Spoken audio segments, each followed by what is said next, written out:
오늘 말씀을 전해주실 귀한 강사님 소개하도록 하겠습니다. 지금 밴쿠버에서 함께 꿈꾸는 교회를 담임하시는 우리 김준석 목사님이십니다. 우리 목사님께서는 우리 대구 기지교회가 모교회라고 하십니다. 그래서 감회가 또 새로우시고 또 이렇게 뜻깊은 자리가 될 것 같습니다. 그래서 특별히 이 시간 우리 목사님 단위에 모실 때 샬롬으로 우리 환영하도록 하겠습니다. 목사님 모시도록 하겠습니다. 샬롬.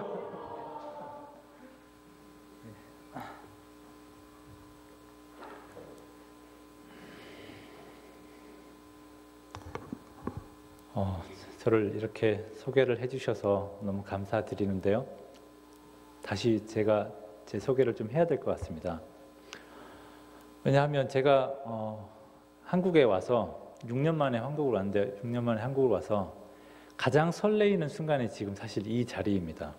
물론 저희 부모님을 뵀을 때 너무 기쁘고 너무 좋았지만 설레이는 순간은 지금 이 순간입니다. 제가 초등학교 6학년 때 대구 기지교회를 다니기 시작했고요. 그때는 교회가 저 골프장 너머에 있을 때였습니다. 그리고 이 교회를 지을 때부터 시작해서 제 고등학교 때까지 그리고 청년 때의 또 일부를 이 교회에서 지냈습니다.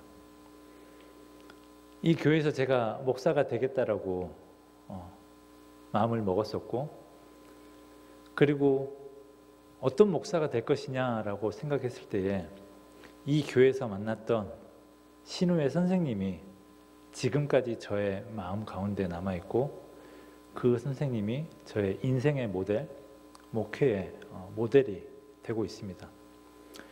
우리 아까 불렀던 찬양 가운데에 하나님의 꿈이 나의 비전이 된다고 했는데, 이 교회를 향한 하나님의 꿈 가운데에 저의 비전이 있었고,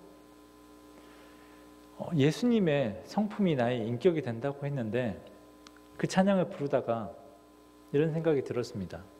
나는 이 교회에서 예수님을 만났구나. 그 선생님을 통해서 예수님의 성품을 배웠고, 그것이 지금 나에게 내가 목사로서 또는 한 사람으로서 그리스도인으로 살아감에 있어서 나의 인격이 되었다라는 생각에 너무나도 찬양을 부르면서 울컥했고 감사했습니다.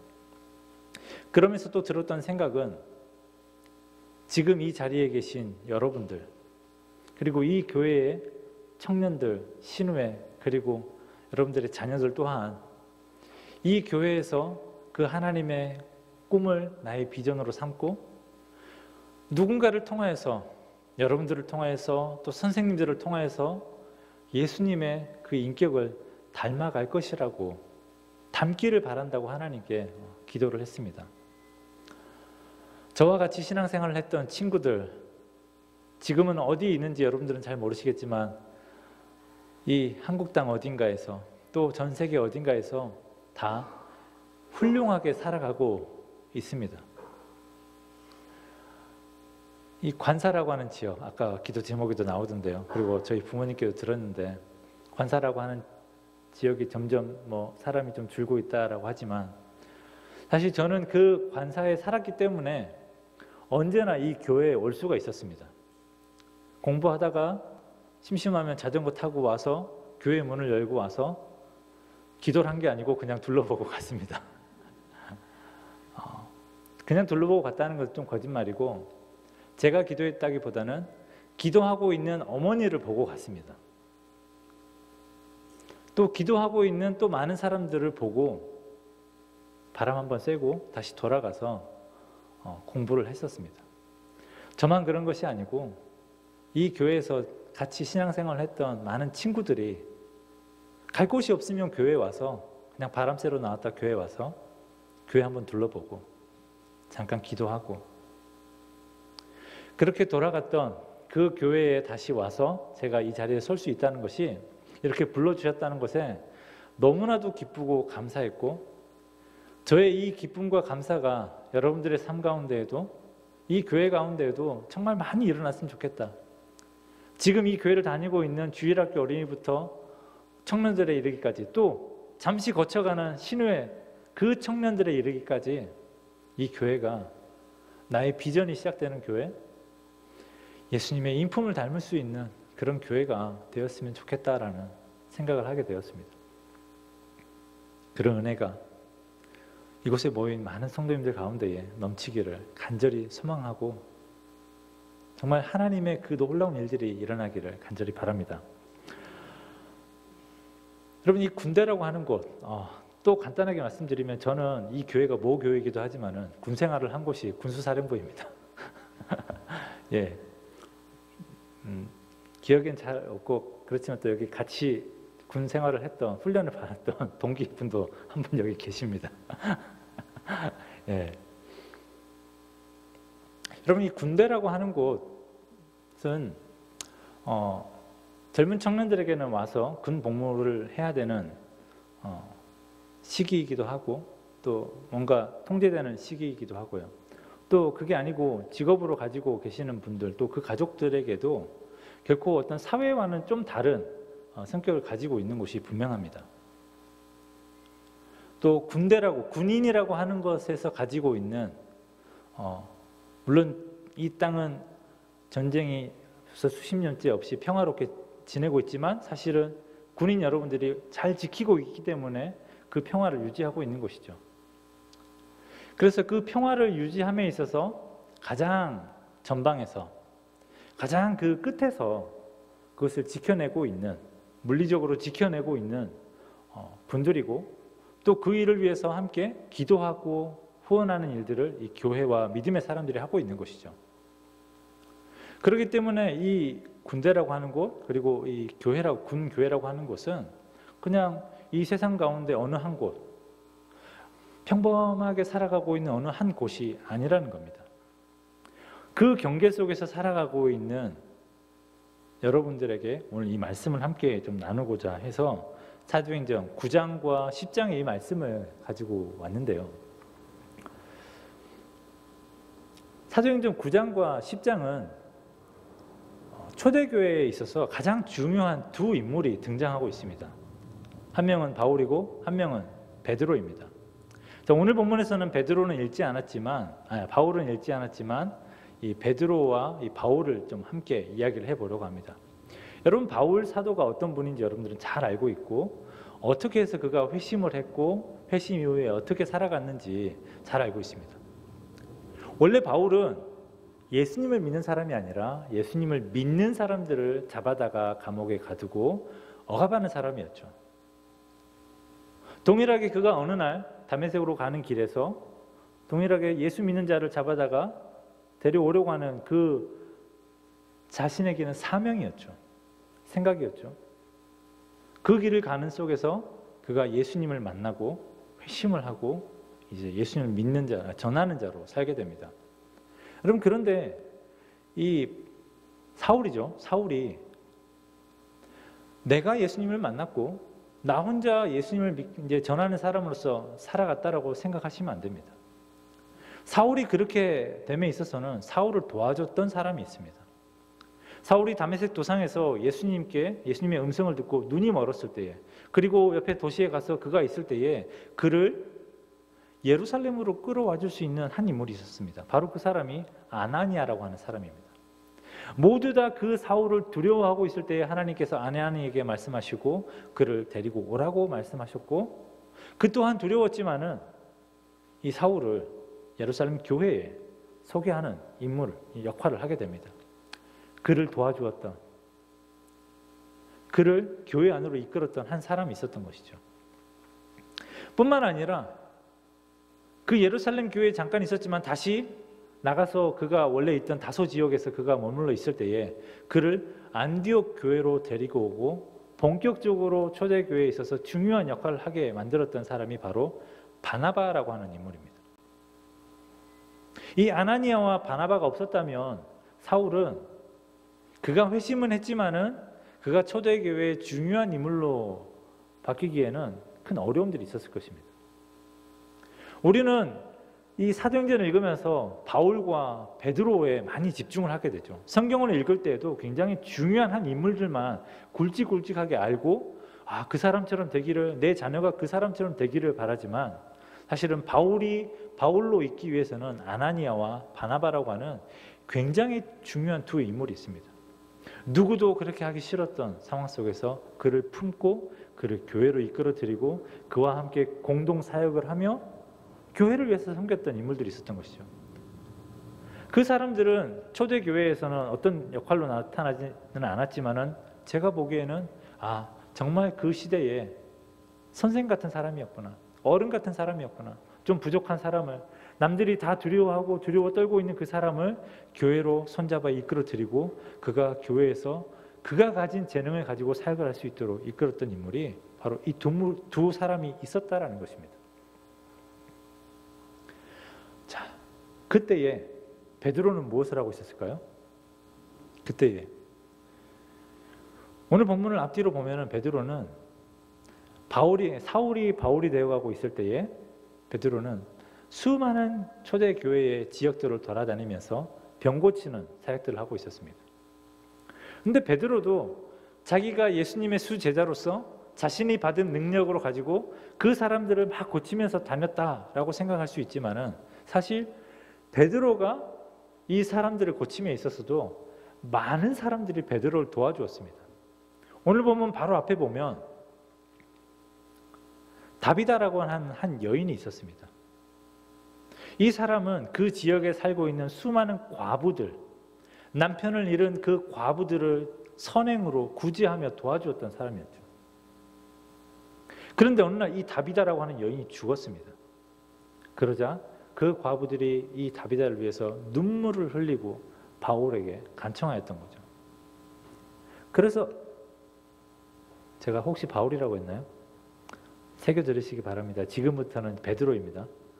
이 베드로가 와서 이 다비다를 살려주게 됩니다. 또 그 전 앞서 본문을 보면은 한 중풍병자가 있는데 이 중풍병자를 고치기 위해서 많은 사람들이 베드로에게 그 사람을 데리고 오는 일들을 합니다. 베드로가 병을 고친 것 같지만 베드로에게 데리고 오는 사람, 베드로에게 이 사람을 살려달라고 간절히 울던 사람들이 있었기에 이 베드로가 그 일들을 할 수 있었던 것이죠. 자, 그 일들이 있고 나서 베드로가 사람이 살아나는 그 놀라운 사역 속에서 베드로가 이제 욥바라고 하는 곳, 바로 그 지역에 잠시 머물게 됩니다. 이제 우리가 읽었던 이제 본문이 시작됩니다. 그가 욥바에 머무는데 욥바에 머물렀던 그 집이 우리가 오늘 살펴봐야 될 내용입니다. 어느 집에 머물렀습니까? 무두장이의 집에 머물렀다고 합니다. 무두장이란 가죽을 만드는 사람입니다. 여러분, 다비다를 살려주었습니다. 다비다가 수많은 과부들을 돌보았다라는 것은 다비다는 꽤 부유한 사람이었다라는 것이죠. 많은 선행을 할 만큼 꽤 부유한 사람이었습니다. 그리고 자기를 살려주었습니다. 그러면 누구 집에 머무는 게 마땅하죠? 다비다 집이겠죠. 또는 그 욥바 지역에 있는 유력한 사람들, 뭐 지금으로 따지면 교회의 장로님이나 또는 믿음이 깊은 어떤 권사님들의 집에 머무는 게 맞는 것 같은데 무두장이의 집에 머물러 있습니다. 무두장이란 가죽을 만드는 사람이고요. 유대인들에게 가죽을 만드는 사람은 부정한 사람입니다. 동물의 시체를 만지고 피를 봐야 되는 그 일들을 한다는 것은 부정한 사람의 집이죠. 베드로가 지금 이 무두장이의 집에 머물러 있고, 그리고 오늘 본문을 좀 10장 중반에 가보면 베드로가 그 무두장이의 집에서 낮 12시에 기도를 하기 위해서 지붕에 올라갑니다. 지붕에 올라가 기도하는 그 순간에 하나님께서 베드로에게 환상을 보게 하시죠. 베드로야, 이 네 발 달린 짐승을 먹으렴. 그때 베드로가 했던 고백은, 하나님, 난 한 번도 부정한 음식을 먹은 적이 없습니다. 뭐라고요? 나는 한 번도 부정한 음식을 먹은 적이 없습니다. 그런데 사실 지금 베드로는 부정한 자의 집에 있습니다. 무언가 앞뒤가 맞지 않는 말 같죠. 그의 상황이 지금 그 유대인들이 생각하기에는 절대 인정할 수 없는, 하나님 앞에 가장 부정하다라고 생각하는 어떤 일들 가운데 있는 것이죠. 또 공교롭게도 베드로가 머문 그 집은 바닷가에 있다라고 말합니다. 바닷가, 육지와 바다가 만나는 그 경계에 머물러 있었던 집인 것이죠. 베드로에게 하나님께서는 경계에 있는 그 베드로에게 그가 이제껏 마지막으로 지켜오던 그 어느 한 선, 부정한 것이라고 생각했던 그것을 넘어갈 것을 요청하셨던 것이죠. 그런데 하나님께서는 베드로에게 그렇게만 말씀하신 것이 아니고 그와 동시에 또 다른 일들을 그 전에 하셨습니다. 무엇이었습니까? 로마 군대 백부장 고넬료라고 하는 사람에게 또 말씀을 하시죠. 저기 요바에 가면은 시몬이라고 하는 사람이 있는데 그 사람을 청하에다가 네가 말씀을 들으렴. 왜요? 고넬료는 어떤 사람이었다라고 말합니까? 하나님을 경외하고 선행과 구제를 베푸는 사람이었다라고 말합니다. 로마의 군대 백부장이었습니다. 마침 또 오늘 저는 군대에 왔네요. 군인들 가운데에 선하고 경건한 마음을 가지고 살아가는 어떤 한 사람이, 하나님을 경외하는 이방인이 있었는데 그 사람을 베드로에게 만나게 하고 싶었던 그 하나님의 마음속에서 그냥 사람을 만나게 하면 되는 것 아닌가? 라고 생각하지만은 하나님은 베드로에게 부정한 것이라는 그 생각, 네가 신앙생활을 하면서 이것만은 절대 할 수 없어 라고 하는, 나는 믿는 자로서 내가 살아가는 삶에 있어서 주의를 성수하고 또 내가 믿는 자로서 이건 안 되고 기독교 신앙에서는 이건 안 되고 교회를 다니는 사람으로서 이건 안 된다라고 생각했던 그 많은 것 속에서 하나님께서 그거를 넘어가 그 사람을 만나라고 하셨던 것입니다. 사실 제가 공부하고 있는 기독교 세계관이라고 하는 것은 이것에 대한 학문들입니다. 여러분, 기독교 세계관이라는 말을 혹시 들어보셨습니까? 기독교 세계관이라는 말은 세 단어가 합쳐진 겁니다. 기독교, 세계관. 자, 기독교란 우리가 믿는 하나님이 세상을 창조하시고 예수 그리스도로 말미암아 우리가 구원을 얻는다라는 그 믿음이죠. 세계란 이 세상, 우리가 바라보고 우리가 밟고 있는 이 땅, 그리고 시간 속에서 과거와 현재와 미래를 모두 포함한 이 세상을 말합니다. 그리고 관은 바라보는 관점, 내가 나의 시각, 또 어떤 학자들은 이 관을 나의 신념이라고 표현을 합니다. 신념이란 오랜 시간 속에서 내가 반복적으로 경험하고 그것이 나에게 습관이 되고 그 습관이 나의 신념이 되는 것, 그것이 관이라고 이야기를 합니다. 자, 그런데 이 세 가지를 합쳤을 때 기독교 세계관이란 하나님이 만드신 이 세상을 바라보는 나의 관점이라는 것이죠. 그런데 이 관점이라는 것이 교회 안에서 바라보면 다 믿는 사람들이에요. 믿는 사람들끼리는 하나님이 세상을 창조했습니다라는 말 가지고 논쟁을 할 필요가 없죠. 그건 관점이 아니고 공통의 신앙 고백입니다. 예수님만이 온전히 우리가 믿을 대상이고 예수님을 믿어야지만이 우리가 천국을 간다라는 것은 그냥 우리의 공통의 신앙 고백입니다. 그걸 가지고 우리가 다른 관점을 가졌다라고 말하기가 힘들죠. 그런데 사실은 이 또한 다른 관점을 가진 사람들, 다른 관점을 가진 기독교인들도 조금은 존재하는데, 그것보다 더 우리가 세상을 살아감에 있어서 여러분들이 죄송합니다. 직장이라는 표현이 저는 편한데 여러분 직장이죠. 예. 사무실에서 만나는 나의 동료들, 그리고 내 이웃들, 여기 계신 우리 학생들, 청년들 같으면 나의 친구들과 같은 세계관, 같은 신념을 가진 사람은 사실은 존재하지 않습니다.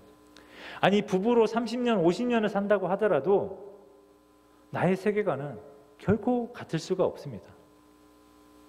그런데 그 세계관을 우리가 어떻게 넘어갈 것이냐, 넘어감에 있어서 어떻게 그 사람을 이해하고 상대방을 받아들이며 왜 그 사람은 그런 생각을 하게 되었는지를 공부하는 것을 세계관이라고 하는데, 꼭 그 세계관을 공부하지 않더라도 오늘 본문을 바라보면 바울은 그 무두장이의 집 지붕에서 그 하나님의 음성을 들으며 그 세계관을 뛰어 넘어가고 있습니다.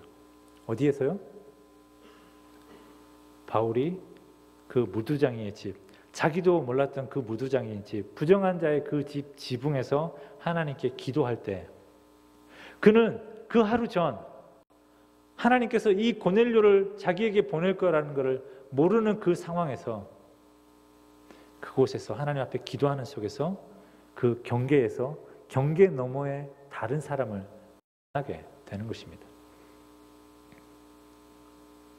여러분, 그런데 만약에 베드로가 이 무두장이의 집이 아닌 유력한 자의 집 또는 이 다비다의 집에 머물러 있었다면, 그가 교회에 깊숙한 곳, 믿는 자들이 가득한 공동체 가운데 있었다면, 이방인이 보낸, 이 고넬료가 보낸 이 종들이 그 공동체 안으로 들어오는 것은 굉장히 어려운 일이었을 것입니다.